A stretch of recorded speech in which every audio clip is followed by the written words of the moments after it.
ناشکری والے جملے،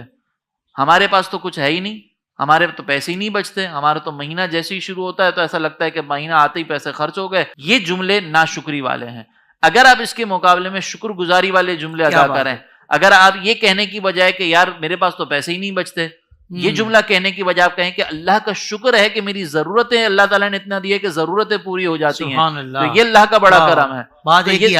ایک ہی ہے کہ پیسے ختم ہو جاتے ہیں میرے، اور یہاں پر آپ یہ کہہ رہے ہیں کہ اللہ کا شکر ہے میری ضرورتیں پوری ہو جاتی ہیں. بعض اوقات ایسا ہوتا ہے کہ انسان کے پاس جب کوئی مال آتا ہے نا تو وہ کہتا ہے کہ یار یہ دیکھو مال آیا نہیں ہے، ابھی پیسے آئے نہیں ہیں اور مصیبتیں میرے سامنے کھڑی ہیں.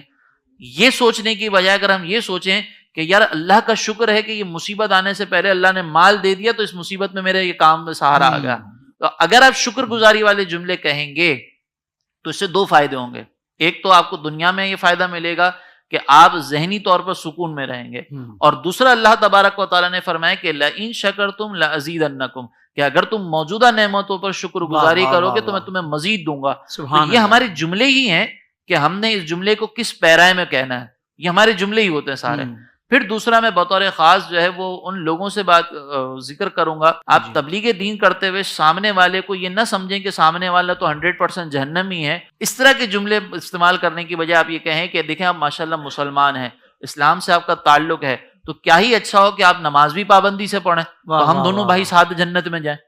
یہ جملے استعمال کرنا. اسی طریقے سے آپ دیکھیں کہ ہم بعض اوقات جو ہے وہ کم درجے والی چیز کے اندر کوئی انوالو ہوتا ہے تو اس کو وہاں سے آگے کی طرف لے کر جانا چاہتے ہیں نا، تو ہم کم درجے والی کی چیز کو بعض اوقات ڈیگریڈ کر رہے ہوتے ہیں. اس کو میں مثال سے سمجھاتا ہوں کہ ایک شخص کو آپ نے دیکھا کہ وہ جو ہے نا وہ صلاۃ اللیل میں پہنچا ہوا ہوتا ہے،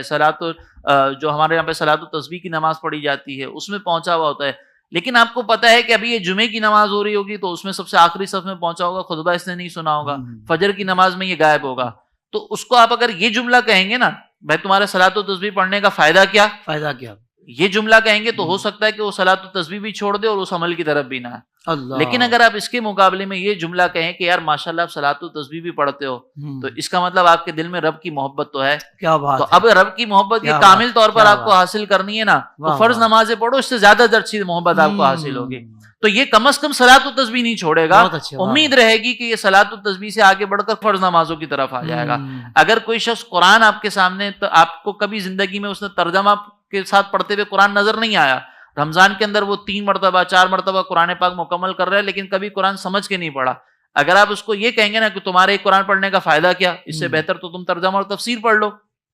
ایک یہ جملہ ہے، اور ایک یہ جملہ ہے کہ یار آپ دیکھو ماشاءاللہ قرآن سے اتنا تعلق جوڑا ہے کہ آپ 4 مرتبہ قرآن پڑھ رہے ہیں، تو کیوں